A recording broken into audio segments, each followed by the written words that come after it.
In this video, we're going to be taking a quick look at that new Baxter Stockman figure from the Mirage comic series from Neca. I'm very excited to get this guy in my collection, and I definitely can't wait to animate with him in future videos.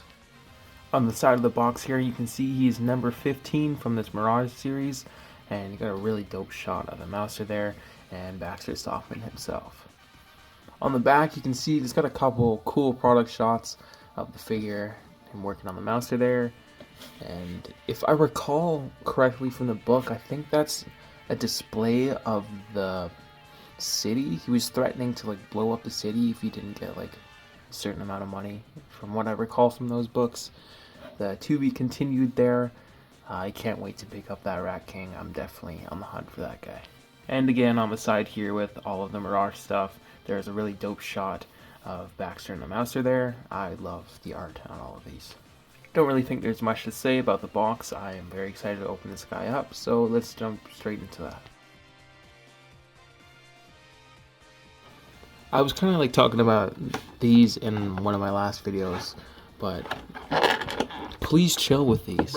There's way too much of these, and these are definitely some of the worst ones to put in for the figures. There's so many. Does this Mouser really need 3 of these? They're like so inconvenient. And here's Baxter right outside of the box, and I'm very excited to actually have a Baxter Stockman figure that's just a dude. He's not a mangled brain in a jar. He's not a dude in a mecha suit or a mutated fly. This is the first Baxter Stockman figure that I own that is just a regular guy, and I don't know why, that's really dope to me. Before we take a closer look at the figure, I think we're going to jump into some of the accessories he's got. First up here, he's got that Mouser accessory, which is kind of a given. It looks super dope. I got my first Mouser. I think it came with the Master Splinter figure. It's really cool. There is the ball jointed neck at the top of the neck and the bottom. You can look up and down, and it's got that jaw movement. The legs. The legs do move. Oh my goodness, this is so spook. It's got the knee joint and the little foot. So, fairly posable. And then throwing in his little brother. Which, pretty cool. Can't wait to animate with these guys. Next up there, we got his cool little laptop there. Very dope accessory to come with, and it's just a cool accessory to have for specific video ideas. And again, I'm pretty sure this is the modeled down version of the building he was threatening to blow up in the comic series. He does come with an alternate head, which is a bit more of, I guess, a grin he's got going on compared to the one he has on right now. He's a little mischievous boy.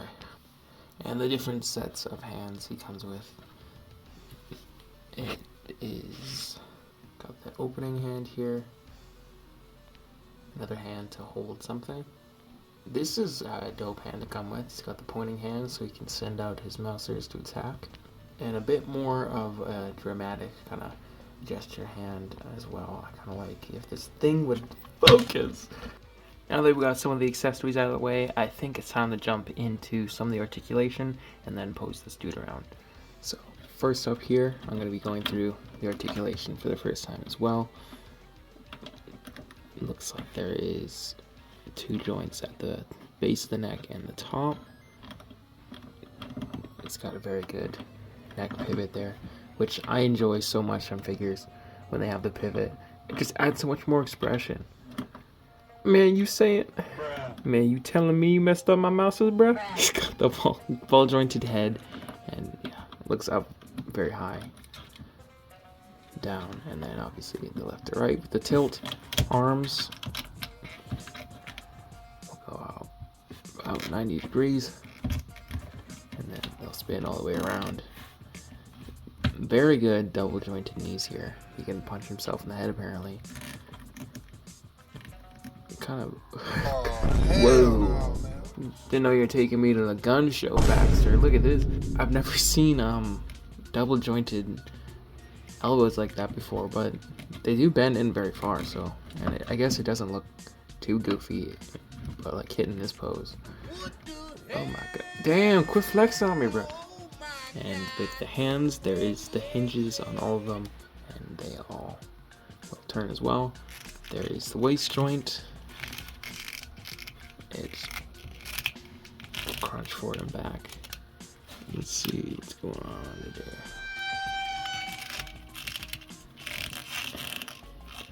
This, I guess it kind of moves around there a bit more, but I guess it's more for the waist. Then the legs kick out about that far. Kick back a little bit. That classic job behind me. And there is, oh my lord, boom, double jointed knees that can kick his, oh, he can almost kick the back of his butt there.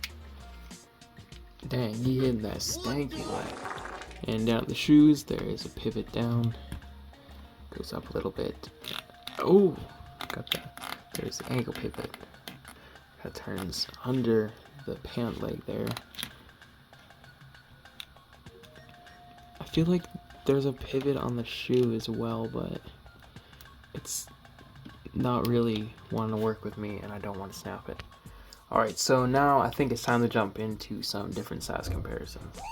We got the Mirage Raphael figure in there, and they look really cool together. This is the KO version, but still, I think they look really cool next to each other. There is the custom painted 2012 version before he was mutated. And here we have the mutated fly version of him, and dang, they did him dirty in that series. But again, now that I have the human version of Baxter, it will be cool because if I really wanted to, and eventually I'd like to, I could have him mutate into the fly and kind of make it very grotesque looking with the animation stuff. Obviously, that doesn't really happen in the Mirage series from what I recall. I think he turns more like into like a cyborg over mutant, but in the 2012 series I could probably still fudge him into that look, but really cool. This has been my placeholder Baxter figure for a while. Is that racist? I hope not. But something I would like to do is try and pop this head off. The way this figure is designed, they don't want the head to pop off. I've been kind of trying to pop it off, but I feel like the neck is kind of cracking more than the head will be able to pop off. So what I think I might do is I'll try a heater, like a hair dryer. Try and warm up the plastic enough to pop the head off, and maybe shave a little bit of plastic on the head so it'll still fit on this body, but I could still pop the head off. And I think it'd be cool to have this comic head on top there like that. I think that would look really cool, so I could have the variations, because I'm pretty sure he looks like both of these kind of vibes. And here is the original 80s Baxter, and my goodness, this dude's he's had a lot of different designs over the years. And I'll throw in a 2003 Raphael figure as well, and again, I still think they fit and scale together. Looks really cool. I think that's going to be all for this video. I'm very excited I was able to get a hold of this guy. I'm very glad I am able to add this guy to my collection. He's a really dope figure. If you're able to pick him up, I would highly recommend him. Like I was saying, it's really cool to have a human version of Baxter Stockman that's not in a suit or anything. And I can't wait to animate different stop motions with this guy in the future. I think that's going to be all, so thank you very much for watching.